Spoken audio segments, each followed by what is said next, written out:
ব্যবসা শিক্ষা ইউনিটের যে বিষয়টি ঘটেছে সেটি দুটো জিনিস খুব পরিষ্কার করা দরকার। প্রশ্ন ফাঁসের কোনো ঘটনা ঘটেনি। যেটি ঘটেছে সেটি দেখবার জন্য আমরা সর্বোচ্চ উদ্যোগ নিয়েছি। বিশেষজ্ঞদের সমন্বয়ে আমাদের যে কমিটি কাজ করেন মুখ্য সমন্বয়কের নেতৃত্বে, সেই কমিটি গত পুরো সপ্তাহ যাবৎ তারা উদয়স্ত পরিশ্রম করছেন ছাত্রদের সর্বোচ্চ স্বার্থ সংরক্ষণ করে যাতে বিষয়টি সমাধান করা হয়, এবং সমাধান তারা প্রায় শেষের দিকে চলে এসেছেন, প্রায়টুক করে ফেলেছেন।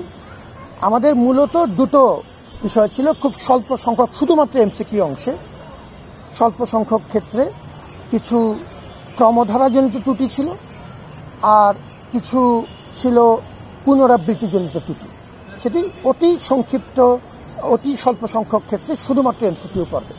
সেটি তারা বৈজ্ঞানিকভাবে পরীক্ষা নিরীক্ষা করে, যেটি বলেছি যে ছাত্রদের সর্বোচ্চ সুরক্ষা নিশ্চিত করে ছাত্রদের পক্ষে যাতে সমন্বয় করা যায়, সেই উদ্যোগ পুরোপুরি গৃহীত হয়েছে। এবং আমি আশ্বস্ত করছি যে আপনারা এই কমিটি, আমি জানি যেহেতু তারা নিয়মিত যোগাযোগ রাখছেন আমাদের সাথে, মূলত এটি কমিটির কাজ। কমিটির পক্ষ থেকে আমাদের মুখ্য সমন্বয়কারী আপনাদের সাথে হয়তো আজকে কিংবা কালকের ভেতরেই আপনারা তাদের একটি পূর্ণ বিবৃতি পাবেন এবং কোনো প্রশ্ন থাকলে সেটিও করতে পারবেন।